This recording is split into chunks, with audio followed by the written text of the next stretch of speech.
Hey, everybody. Welcome back to the Golf Podcast. This is episode number 211, and we're going to be talking about getting back in the swing of things. I don't know. Is a pun intended? Maybe. Whatever. I think so. But I'll tell you what, it felt really good last week to get back out on the course. As we've talked about, it's been rough here, like a really tough winter in the Northeast.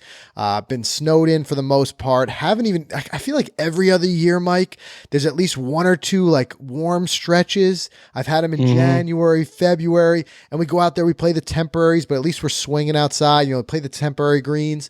That has not happened this year. We have only been in the simulator. So it felt really good being in that warm, Florida sunshine and playing a little bit. We actually got a chance to test out the Titleist Tour soft golf balls, which just like landed in our hands right before we took off for that trip. So that was really cool. So I'm really looking forward to it. I want to talk about some of the things that we're going to be working on in our game. So I want to talk about some of the different things that you've identified, Mike, that you want to work on, some of the things that areas of focus for me. If you're new to the podcast, and we've been picking up a lot of new listeners lately, especially now that we've been sharing the podcast on YouTube a little bit more. One thing that I want to let you guys know is that, and if you know this, if you listen to us regularly, but for our new listeners, Mike and I, we're not pros. We are mid-level handicap guys who just love the journey. We love learning the game. We love sharing that. So what we talk about often here is things that we're working on, things that we're doing with our game. And the real hope is that if it works for us, it might work for you guys. So we're going to share as much as we can, or sharing our insights, sharing our things we've tried, whatever it may be. And if it does help you in any way, let us know. Leave a comment, join the Facebook group. That's a big thing that we've seen it really popping lately, Mike, the Facebook group, right? Yeah, it's been great. That's been really awesome. A lot of great conversations. If you're not in there and you're on Facebook, hop in. It's completely free. It's an open group. You still have to, for some reason, you still have to like request to join, but then, we just approve you and you're in. But it's been a really great place to discuss the show. The other thing too is if you're already in the group, I want to let you guys know we're committed to making that an even better resource for you guys. So what we're going to be doing over the next couple of weeks, Mike and I have been chatting about this, is we're going to try to bring some more experts in different areas into the group. So be it fitness, instruction, whatever it may be, because I see a lot of times you guys have very specific questions, and I love that everybody's trying to help each other out. If somebody has a little bit of experience, especially equipment wise, that's been awesome. I've seen a lot of people posting like, comments and saying, I'm thinking about getting this club. What do you guys think? And somebody will jump in and be like, yeah, I'm gaming those too. And this is my thought, whatever it may be. But we want to make that a good resource for you guys, like where you can post a swing video and somebody can help, take a look at that or whatever it may be. So we're going to be adding more and more people who, a lot of times are listeners to the show already. And we're just saying like, hey, get in the group and help us answer some of these questions. So, if you haven't checked that out, definitely check it out. And like I said, you'll get a lot out of it. And plus it's a great way to continue the conversation. All right. One thing I want to do, Mike, we're now exactly 1 week, past your round at Bay Hill for the Arnold Palmer Invitational. Now that the dust is settled, like I said, we were so running on like adrenaline and so amped up for this for so long. I think we just kind of like, it just hit, and all of a sudden it went by so fast. We talked about it on the last episode. If you haven't had a chance to listen to that episode 210, go back and check that out.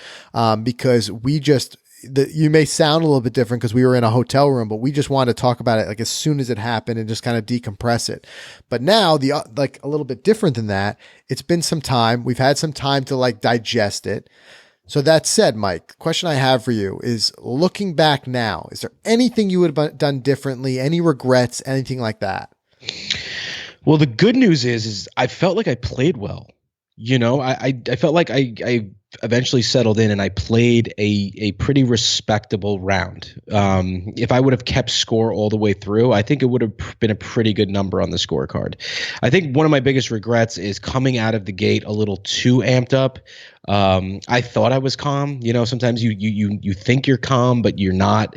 And that's it. Nobody's fault but my own. I mean, I should have slowed down right off the bat. I was standing underneath the tunnel at 1, right about to meet Molinari and take the pictures, and the grandstands are there and the people are there. I mean, all of that stuff is going through my head. Right. But at that point, I felt like I was calm. And I think going back, if I could do it again, I would try. I don't even know if I can. I probably would have the same result. I mean, I bet everyone playing it again, playing a pro-am for the first time would have the same result. But I would have took things a little bit slower, and I wish I would have known the rule of pace of play a little bit better, because I think I was so nervous about upsetting the pro that I think on holes 1 and 2 I just picked up right away. Like after I hit an errant shot, and I didn't even try because I didn't want to bother him. I didn't want to shift him away from his focus in his prep. But then after a while, I figured like, after seeing him and seeing some of the other guys in my, in the group just hitting their 4th and 5th shots, I did settle down then as well. So I'd say that was probably biggest regret. I can see that 100%, because even dating back to almost a year ago when we spoke with Jimmy Walker, and asked for some tips like leading up to it. And he's like, because we didn't understand really the pace of play thing. And he's just like, listen, just keep it moving out there. That's the best way to make the pro happy. Because they got a job to do. I mean, it's the same thing we talk about. You saw we had some articles on Golficity recently about like the hecklers and stuff out there. If you haven't had a chance to check that article out, it's in the app too, so check that out. But they talk about like these guys are out there. They got a job to do. They got work to do. But that said, I think Molinari, like, he was incredibly gracious in that way. I don't think we ever, if there was ever any pressure, it was kind of like our own self-imposed pressure, thinking exactly like we wanted to do the right thing. He was patient, whatever, no problems at all. And then the other thing that was a kind of a help was, as you guys know, a part of the reason why we were down there was because we had won a spot to play through 18 birdies, and those guys were incredibly, awesome the whole time too. And I think one benefit was like at one point they came over just, I think it was Josh with 18 birdies, and he was like, listen guys, I know that like he wants you to pick up if you're like pretty deep into it, like, double bogey or something. He goes, but by all means, if you want to finish up, that's what we pay so much money to play in this thing for. And he'd even said, he's like, and don't worry about, Molinari, because he's cool. And he's just like, even after we would finish up sometimes, because it was kind of backed up out there in certain ways, because so many people are out there, he would like throw a couple more balls down, practice some chip shots, practice some specific putts to get ready for the tournament itself. So I think we had more time than we thought. And once we started to realize that, it was a little bit more settled. Yeah, I totally agree. I think another, just a quick regret was I wish I would have completed the first hole. I think that was my mistake. Yeah. Because once I got the ball, remember on the 3rd hole, I had put the ball over the green because those greens were lightning quick and there was no room for error. You'll see this in the vlog. You point out that it's just like all rocks on one coast of the green, and it just scooted off, and that was it. It was gone. So I put a ball down. I dropped. I was right there on the green. So I knew I was hitting 5 or whatever the case was. And I said, let me just do this for practice. And I got it close, and then I tapped it in. I think putting the ball in the hole for the first time, because remember holes 1 and 2 I picked up. Yes. So I really wish I went back and I followed through, but it was that first hole and I was nervous. I didn't know what the rules were really. So I think if I had any regrets, now I wasn't the one playing, and if I had any regrets or anything I would have done over again, is I wish I had spent a little bit more time observing Molinari playing. Yeah. It was kind of tough, wearing a couple hats, because, trying to legitimately caddy for you while at the same time trying to film a vlog and get capture as much of the story as I could. I felt like I had like a club in one hand and the camera in the other the whole time. But by the way, you did an amazing job with footage. Thanks, dude. Like, and it's not only did this guy get me the putter when I needed it, take my clubs, clean my clubs, clean the ball on the putting green, give me the reads, looks, wind direction, club. He was there. You were there for it all. You still managed to put together this awesome 20-something minute video that's going to drop. I mean, it's amazing. So hats off to you, man. Dude. And I was trying, like, I'm trying to like run up and get, like, I'm thinking like different shots to get. I'm like, I want to get a shot of the guy carrying the Molinari sign with our score. I remember I got the scoreboard. You got the scoreboard. I remember at one point you were walking over the little bridge and you like ran into something, and you can even hear it on a video. I don't know if it made the vlog, but you're like, hey, I'm trying to wear many hats today. Yeah. Or I'm trying to do a million things right now. You're videoing as you're carrying the clubs. Because I'm trying to like look for shots, and then I saw that one bridge. It looked really cool. I'm like, Mike, I'm going to wait behind you. I'm going to get a nice shot of you walking over this bridge, because like it just kind of showed like all the Bay Hill logos in the background. But anyway, I'm watching today. I was watching the match play, which by the way, I love It's I so love good. match play. I mean, I Mhm. always, it's always fun. I still remember some of the highlights and the moments the last couple of years, but anyway, and watching these guys play, you don't always get a scale or whatever for it. So I wanted to a little bit more. And this is what I like doing when I like, even just going to PGA Tour events is just so much you can learn just from observing the pros and the way that they progress through their round and the way that they work with their caddy and the strategic aspect of the way that they attack different holes. There's just so much to learn from a course management standpoint, as well as even from like a swing standpoint, just watching them tempo wise, watching the different things they work on. So I think if I could have done anything different, I would spend a little bit more time trying to like really study what, our pro was doing. But that, beyond that, that's only like minor stuff because it was, it was so good. It was almost too, it would be like nitpicking to say I wanted to change anything. You know what I mean? Right. Hmm. So Definitely was. But that was, that's an interesting thought. Yeah. I mean, I didn't watch him at all really either. I was just so focused, yeah. you know? Yeah, it really was. But anyway, great stuff there. And like I said, I can't wait till this video comes out. Maybe by the time that this episode drops, the video will be out, and then we'll be able to talk about it a little bit more and let you guys know more about the specifics of it. But I'm sure we'll be chatting about it for a while because it was such a great time. But today, what I want to talk about is in general, getting back into the swing of things because, as we've talked about before, it's tough here in the tri-state area. We get hit with another nor'easter today. I feel like we just keep getting set back. And there's a lot of people who share the same thing. A lot of guys who are posting in the Facebook group and saying the same thing and be like, come on already, another one. Like, when am I going to get to play? So this can also take place in other places where you get, I'm incredibly jealous of anybody who gets to play year round, but there might be other reasons why you get out of the game for a little bit while. I don't know, maybe have a kid or something like that. And there's a couple months when you're not out there or an injury or whatever. So getting back into the swing of things and getting back into the game, it's something I want to chat about because that's where we are right now. I know there's a lot of people who are as well. And we'll talk about some of the things that we're going to be working on, some of the different things like that we may be frustrated with, or some of the things that we feel are promising areas of our game. And again, the idea being hopefully you guys are able to take something away from that and apply that to your own game. But before we get into that, I want to once again thank our sponsors, Titleist, the #1 ball in golf. Listen, we spend enough time shopping for golf gear and practicing to get better. We can all agree that your golf game is important to you. You wouldn't be listening to us if you didn't agree with that statement. So working closely with Titleist, we can see how committed they are as a company to ensuring that every golf ball delivers superior quality and consistency. And how do these guys deliver that consistency? They own the design, the technology, the manufacturing, everything soup to nuts to be spot on every time.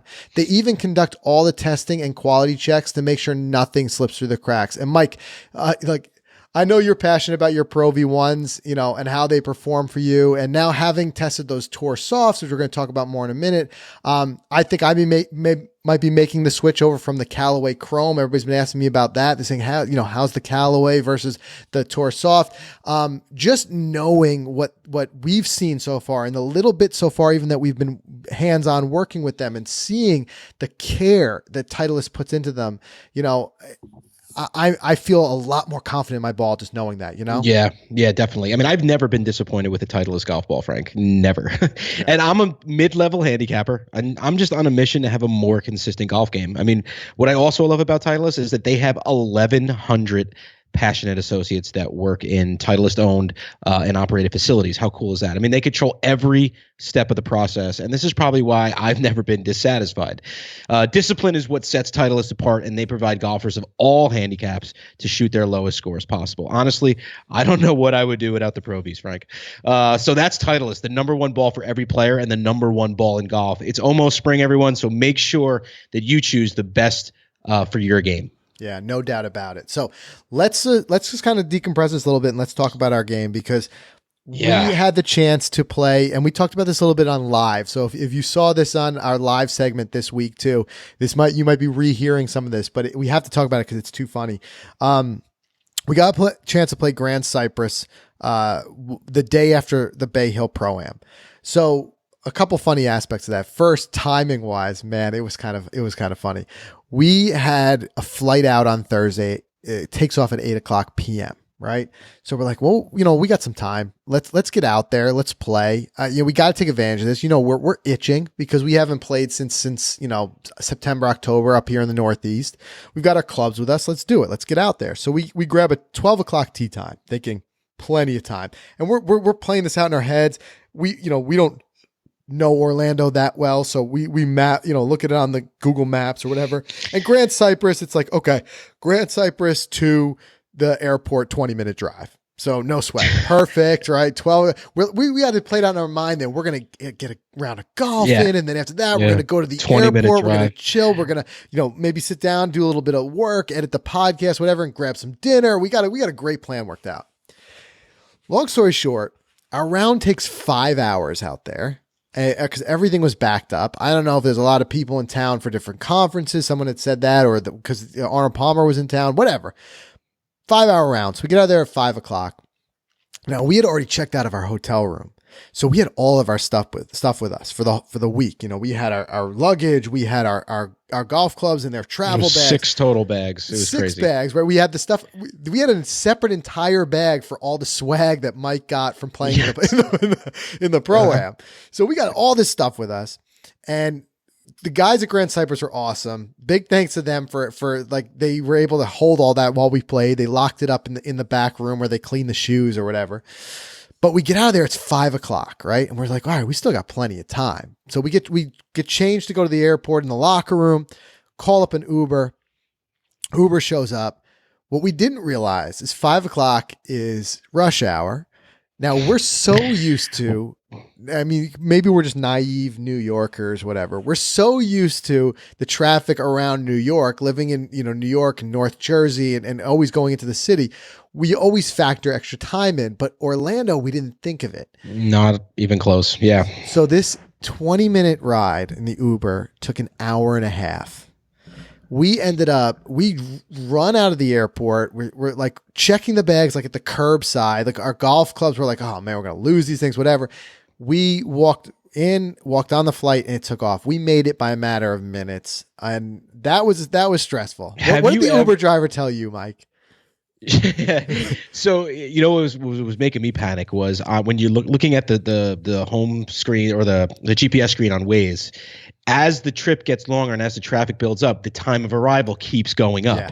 So and getting closer and closer to our takeoff time. Exactly. So when it hit, it was like 5:20 when we first got in the car, arrival time. And then it was like 5:40, and then it was like 6:15, then 6:30. And I'm like losing my mind. I was like, we have to go through security. We have to do all this stuff. So if I miss this flight, I know my wife is going to kill me. I need to get home. It's been a long time since we've been home. So she looks at me, and I looked at her, and she saw I had this little bit of panic on me, and I said, "Are we going to make the flight?" And she said with a smile, she goes, "We'll see." Just like that. You know what? Bravo to her. She was great because at one point I think she was driving over the grass. Right? There was we drove across the grass at one point. It was great. She was bobbing and weaving. She almost hit like 50 people, and she tried for us. She got us there. We literally, when we got to our terminal, they announced our boarding, and we went right on the plane. Yeah. Yep. So, and we were just lucky that there was nobody at TSA. Like we went right through. If there was any delay there, we missed that flight. And we had all that podcasting equipment and all those electronics and things. I thought we were going to be stuck there for a bit. But people want to kill me. I had to take out so many bins because I had to take out like multiple computers, like cameras, microphones. But anyway, I don't want to bore you guys with that. It was just like we're still laughing about it. But let's talk about the actual round. So first of all, Grand Cypress, really cool. I've never played a course like this before. It's inspired by the old course. It's Jack Nicklaus design. It's inspired by the old course, and actually they call it the new course, right? So there's a couple of courses there. We played the new course, and just to play off the old course. Holes 1 and 18 are exact replicas of the old course, which is really cool. The rest of it's kind of inspired by it. Now, one thing I'm used to in the New York area is a lot of elevation changes. There was none. It's just dead flat. The other thing is I'm used to also kind of tighter, holes with tree line on both sides. Didn't have that at all here. Wide open, as far as the eye could see in both directions. Flat, wide open. So what that became was a little bit deceiving.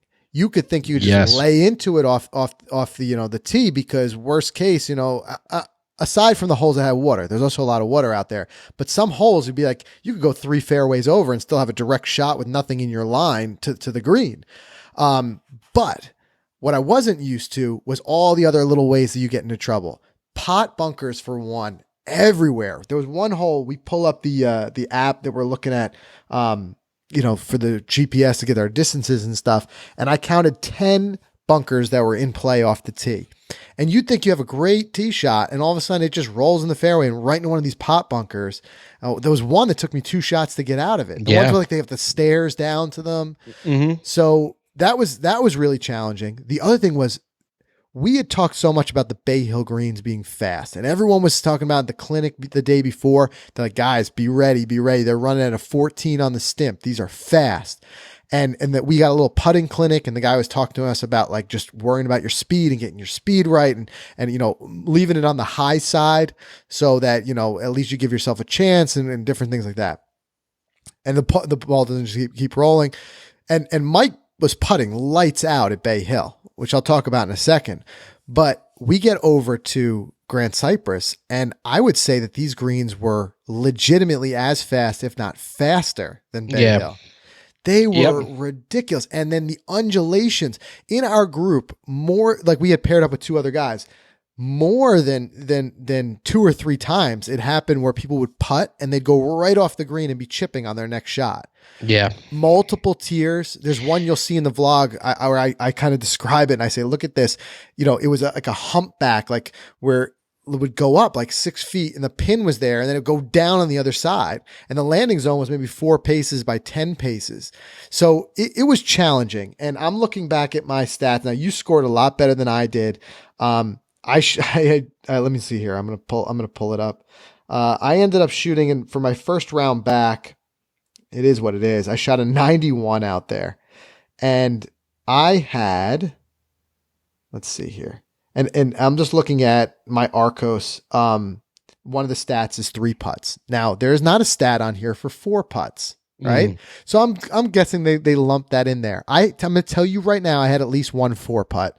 I had 6 3 putts. So I got eaten up on the greens. I got eaten up. I had 0 1 putts. 0. Wow. So I don't know how many. I mean, I have to add this up. But I had, it says here, 12 2 putts and 6 3 putts. Jeez. Yeah. That's a lot. That's a lot. But, like you said, first round of the year, I felt like you got a lot out because you started to pick up the pace towards the end. So I feel like that's 42 putts if you add that up. I think there was a 3 putt in there, so that's 43 putts, if that tells you anything. So you had 43 putts that round. Okay. So looking at 18 birdie stats on my end, 34 putts for me. Get this. I hit 11 fairways and I missed 3. The rest of the holes were par 3s. How crazy is that? Yeah. I hit 11 out of 14 fairways, and I hit 9 greens in regulations. I've never played this well. Now, like you said, the fairways there were wide open. Typically, remember my tee shot on 1? It was left, but it was because holes 1 and 18 were like one massive fairway that you can land a commercial plane there. Yeah. So I was a little left, but it was still a fairway hit. So, granted, there was a lot of fairways like that, but overall, Frank, I think I figured a lot out with my game. And with tonight's topic talking about getting back in the swing of things, I think I honestly know what's really wrong with me. And you notice this a lot in my game is I come up short a lot because I'm slowing down my golf swing and I'm taking too much dirt on my swings. You've noticed that. You told me that. You said you even said it in the Pro-Am. You're like, don't hit a 56, hit a gap, because you're going to, once it hits that turf, it's going to take a lot off it. Now, because I'm slowing down my golf swing, maybe my 175 club is different all of a sudden. Maybe it's not a 7-iron anymore. Maybe it's a 6-iron now. I think I need to start clubbing up and using this same swing. There's other factors. Is how cleanly you strike that ball. Because I'm still impressed. Like sometimes it's like you're an excavator out there with how much dirt you take. Yes, but the thing is, you still manage to power it further than I'm most shocked. Times. But like that's the thing. Like you don't realize how much swing speed and therefore distance you're losing when you make like those contacts sometimes just even for a fraction of an inch behind the ball. I've seen where you dig in a little bit and you hit that, and this could be having to do, especially with wedges, with bounce on your wedges. We've talked about that before, but that's where you dig in, and yet somehow you're still moving that ball. But if you're hitting that ball cleanly, and then I don't care how big a divot you take after you've made contact with the ball, then you're not going to lose any distance, and you won't have to worry about clubbing up. But yeah, in that specific instance, knowing when there's soft fairways, it is very difficult, given the way that a wedge is designed with bounce to kind of like dig a little bit. That leading edge is designed to dig. When I saw that in Bay Hill and walking on those fairways, man, it was like walking on carpet, like the best carpet you've ever been on. It was that like nice and soft, beautiful. And I'm thinking like first thing that's gonna happen, you're gonna dig in here. So I'm like, just take a little more club and instead just, just in case you catch it a little bit fat, and then just, or I'm sorry, just take I think I told you take a little bit less club, right? I'm trying to think about. No, I think shot. But I think you said take a little more club. That's right. That's how I said take a little bit more club and swing it a little bit less and just make that solid contact. But yeah, so I'm looking at my stats here too. I hit 10 of 14 fairways, 71%. There you go. And my driver wasn't even really working for me. So I'm happy. Look, I was putting him on the green. I had 10 greens in regulation, but you're not doing anything with 42 putts. You're just not. You're not going to score that way. You're not. And I've talked about this before. I've talked about how like when you're kind of away from the game, the first thing to go is feel. I also had some other just frustrating things. Like it was tough. It was tough out there. Like they had some water that would cut right across in front of the green where you had to have your distances just right. Playing a course for the first time was a challenge. But again, feel is what gets into it. And I had written an article on Golficity recently about this with Tiger, and talking about how why I think he's going to win sooner than later is because now we're seeing like at Bay Hill, his short game was on fire. And that just tells me like, with the golf swing, like if you do get away from it, like we talk about getting back in the swing of things, it may take a couple times to go out there and work the rust out, so to speak. That's why I like us hitting the simulator once in a while, just stay swinging. But I feel like that comes back relatively fast. It's feel that takes some time. So that's one of my areas of struggle. But I'm gonna tell you right now, and you're gonna hear this as a common theme as we run through the podcast this summer. I was genuinely inspired by watching you putt. Lights out at Bay Hill, lights out at Grand Cypress. Strongest part of my game right now, dude. I mean, just even that last hole. Hopefully this will put this clip in the vlog on 18. You drained that like a 20-footer. Or something like that. I couldn't do that to save my life that day.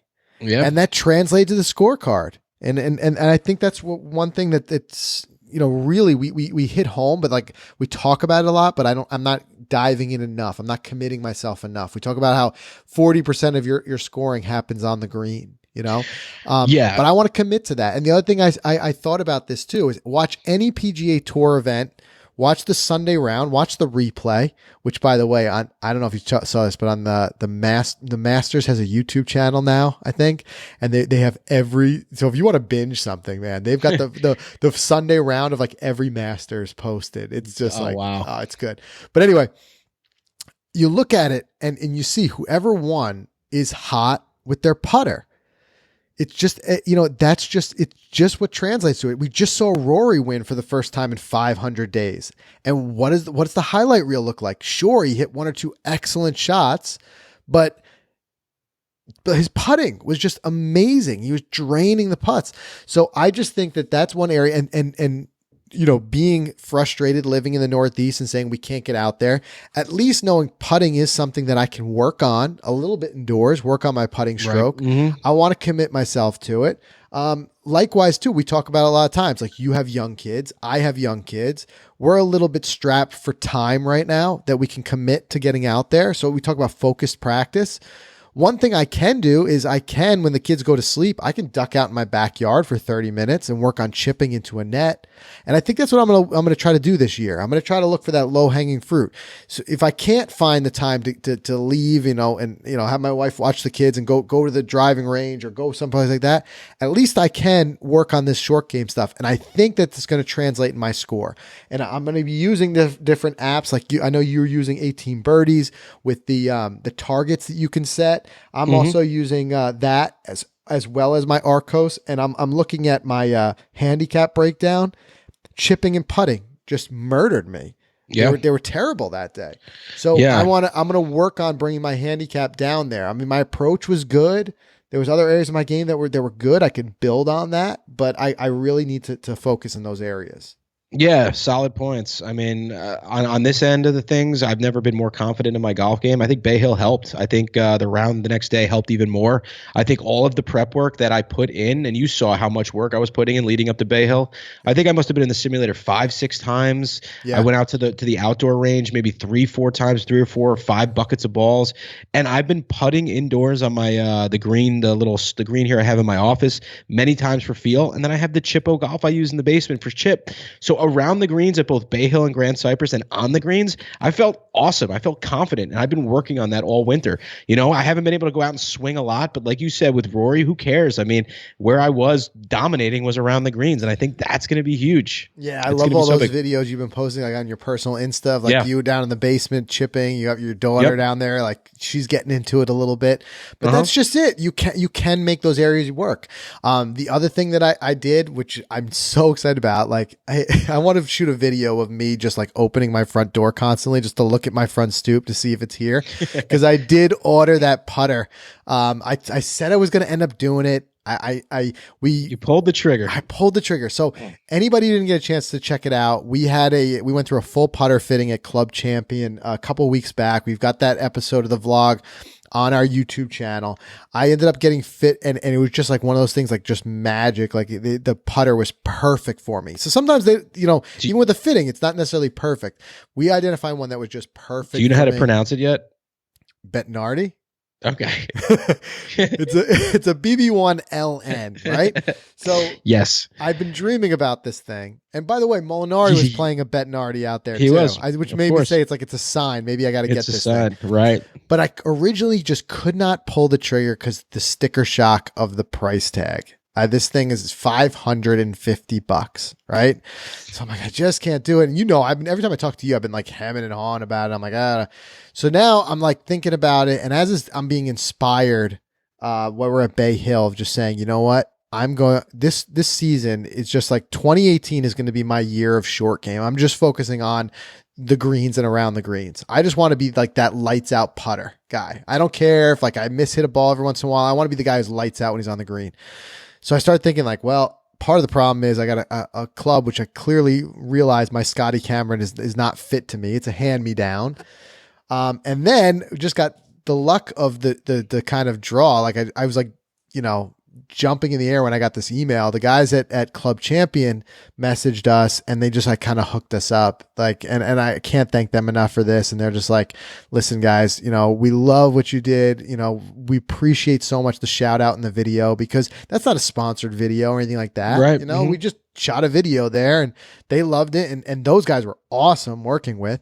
So they ended up giving me like a really, really solid discount on this thing, to the point where it's like, now it's a no-brainer. I have to pull the trigger. So I bought it. I ordered it. It's on the way. And once it's here, man, I just can't wait. There's nothing like buying a new club. Yeah, man. Good for you. You feel like just so amped to get back out there when you get a new club, Yeah. And it's funny how my putting inspired you to spend the money, right? That's it. So I'm going to send you the bill. Yeah, exactly. As long as you're good with that. I owe you $50 for your caddy fee, by the way. They keep reminding me that you have to pay the caddies at a pro-am. Yeah. Maybe one day you'll see it. That'll go towards my thing. Yeah. There you go. But anyway, so that's one big commitment. One thing I learned from that I'm going to be working on, without a doubt. What do you, if anything, like you've got a little bit more playtime under your belt than I do. But what if you learned from that trip? What are some areas that you feel like excited about, or feel like you want to work on moving into the real meat of the season? Well, I think I had a lot of success at the clinic. I think I learned a couple of things about my grip, which was forcing me to slice more. So I think I've kind of cured the slice a little bit. So I'm excited to finally have a season where I'm getting off the tee better. I'm excited to have a season where I'm hitting more fairways, and I feel like my approach game is getting a lot better because of my slowed down swing. Hopefully pretty soon I'm going to be switching to all new Vokey wedges. So I'm looking forward to that, because I just want a really good set of wedges. I want to be more dialed in from 100 in, and then keep the consistency of of putting, the way that it's been. I mean, that's kind of my recipe this season, and I don't really have to go to the practice range. I made the small investment up front, and I bought some of the stuff to do it at home so I could be around the kids, be around the family, and just like scoot away for like 15 minutes downstairs and work on it. I mean, do yourself a favor, buy a $30 training aid and put it in your basement, a chipping net, a green, whatever the case may be, a piece of felt, I don't know, an old carpet. Just do it. Just roll some things, get the feel, because it's March 21st. We got a couple more weeks. Yeah. And I'll tell you one thing, even while we were at that clinic and just down there, I'm just trying to be more observant in general. And I was observing that there was a lot of guys outside the clinic, just even some like younger kids there, like I would say like high school to college level, who just like look, really you could tell serious about their game, and just taking note of how serious they were about their short game. I'd see so often where a lot of us will just like go out there and just on the practice green, just warm up a little bit, dropping a couple of balls. And then I see these guys will show up and they're there for 30, 45 minutes with all types of drills. They're doing gate drills, they're doing things like that. And then I saw that as well at the actual Pro-Am. And we've talked about this before. We've seen this a lot of PGA Tour tournaments. The relative amount of time that these guys spend practicing on the greens versus on the driving range, it's phenomenal. And yet so many of us don't do it. We just, we're so wrapped up in our swings and so wrapped up in making sure like to work on and improve our swing or whatever it may be, that we don't spend enough time. We neglect it. And then, and putting becomes this like afterthought. Like, it's like, oh yeah, I hit the ball really well, but I just wasn't putting well today. Yeah. And that's just like, you realize like, okay, well, what that does to your scorecard is ridiculous. Whereas the other side of it, even if my swing is a little bit off, my driver was not there for me at Cypress, so I was hitting like some irons off tees and things like that, but I still making my way to the, being around the greens. I shot, like I said, I shot a 91 with 42 putts. Okay. Right. I was there. I was around the greens. You were there. Myself chances, but I wasn't scoring because that area of my game is hurting right this moment. And I know part of that is from it being quiet and not being out there. But anyway, I wanted to share that experience because I'm hoping that it rings true with somebody else out there who's listening and is like, you know what? I got to focus there too, because I think you will see some dramatic improvements if you put the time in. Yeah, no, big time. And I think, like you just said, you nailed it, because being around the pros all week, standing on the range, you and I were physically standing out because we had our media credentials and things. So we were out on the range. We were out on the putting green. I almost feel like these guys just hit balls to stay loose, but they practice on the green. Yeah. You know what I mean? I feel like they go out there. It's just part of their like robot ways. Just hit a couple balls, stay loose, but let's go to the green. Let's just really start to get dialed in now. And I even noticed some of the guys, even at the pairing party, that thing went to like 8, 9 o'clock. The sun was still up. There were some guys still there putting. Yeah. And that's where you see the training aids come out too. Yeah. And I'm talking about anything too fancy. These guys have like different things like mirrors, alignments, different alignments. These guys they are dead on serious about focusing on like their alignments and everything like that when it comes to the putting. So I'm going to take a lesson from it. I'm going to work on it. And even, speaking of, when I say the word lesson, it makes me think so many of us when we go for golf lessons, right? We go out there and we go for swing lessons or whatever it may be. It's rare that we put the time into like a putting lesson, but that being part of the clinic we did, that was enlightening to me too. Just working with a pro on that part of think about it. I mean, if I could say to all our listeners, like raise your hand if you ever had a golf, swing lesson. Now raise your hand if you ever had a putting lesson. I gotta imagine that's going to drop off steeply. Yeah, for sure. But yet again, it just doesn't make sense. Maybe it's because it's not the sexiest part of the game. It's not like hitting that 290-yard drive, but it's where the game is. It's where you score. So even that little bit, and that was great. We had that tip, which I'll share with you guys here. This is a great practice tip that you can do. I was on the green, and the coach is standing about 10 feet from me, and he gives me a ball, and he goes, "Just toss that ball to me." And I toss it over, and it just goes right to where his hand is, right? So he's like, "Okay, that was the perfect distance, perfect everything. Like, how did you do that?" Like, and I'm like, I didn't think about it. I just through it. So he's like, I want you to do a similar thing when you are starting to get the speed and the idea of your putts. So what he said was, when you're taking your practice strokes, so many of us are so concerned with our stroke that we take our practice strokes, we're looking down at the putter head, and we're like trying to make sure you're kind of doing a last minute check on our stroke. What he said was, instead, during your practice strokes, do those strokes while you're looking at the cup. And use it. And now I do this thing in my mind, like mentally, like I like to play like bocce ball, right? Mm-hmm. So like thinking about like if I was to from here, like toss the ball at that cup and then where it would roll and how it would roll and how hard I have to toss it. And then I translate that to my putting stroke. Like, how would I do this? Now, Jordan Spieth recently switched over to doing this. And what he found was from 5 feet and in, and what he did too is, and this is where the drill, that's what you want to incorporate in your game. But the actual drill is to try to just start putting like short 5 foot, 8 foot putts, while instead of looking at your ball, look at the hole, right? And just to get a feel, you don't need to do this in play. But for Jordan Spieth, he was doing it and it worked out so well. He started from 5 feet in. He started actually in competition, not looking at the ball, but looking at the hole. So, what I found was that my speed was so much better looking at the hole versus looking at the ball. I don't think I would do it actually in a round, because I did notice that there's a few times where I would miss hit or hit it not quite on the sweet spot because I wasn't looking at my club hit the ball. But it's a really It's an interesting drill. It is a fascinating drill. And I learned that in 2 seconds from talking to a putting coach. So what I'm saying there is that it's just invest in this area of your game, and you're going to see it really turn into some areas of scoring for you. Yeah, season of the putter for both of us. That's it. And man, when I get this new one in, I can't wait to give it a shot and get out there.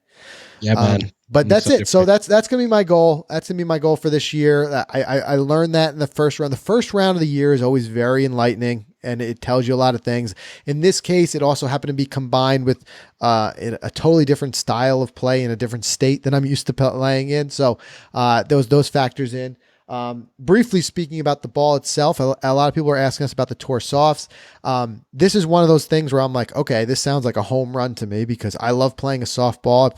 And just to go quickly back through the progression, I was first introduced to playing and the benefits of playing a soft ball years ago with 3Up, which was a small company out of Vermont. They made a 3-piece softball. We tried it out. They've since gone out of business, unfortunately, because they had an amazing product, but it's just so hard to compete in that space. But they introduced me to that, and I started to migrate towards playing a feel ball a lot more than playing a distance ball. And I loved it. 100 yards and in, it was great.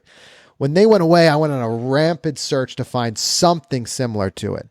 The closest thing I could find was the Callaway Chrome Soft. That ball performed excellent for me. I've used that for the last 2-3 seasons.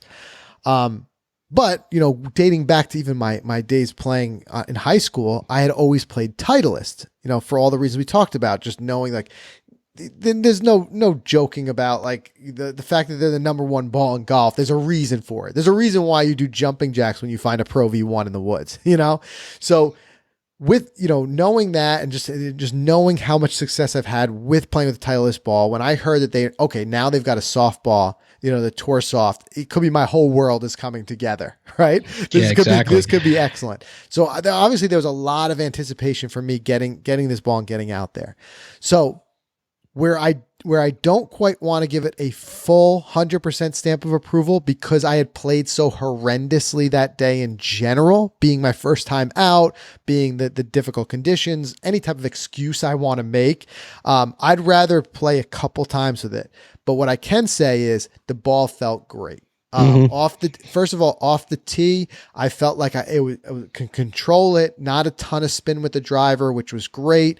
Sometimes with a soft ball, I don't really concern myself with losing much distance. I don't feel like in general I lost any real distance. I said the same thing back when I was playing the Callaway Chrome Soft. The good thing is everybody thinks soft ball, you're going to lose a ton of distance. I don't feel like I lost distance there. Same thing with the Titleist Tour Soft.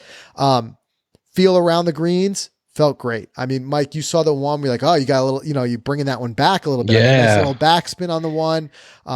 putting wise, even though again, in that abysmal putting, it's tough to reflect it there. But even though the performance wasn't there, the ball did feel good. It felt good coming off my putter face.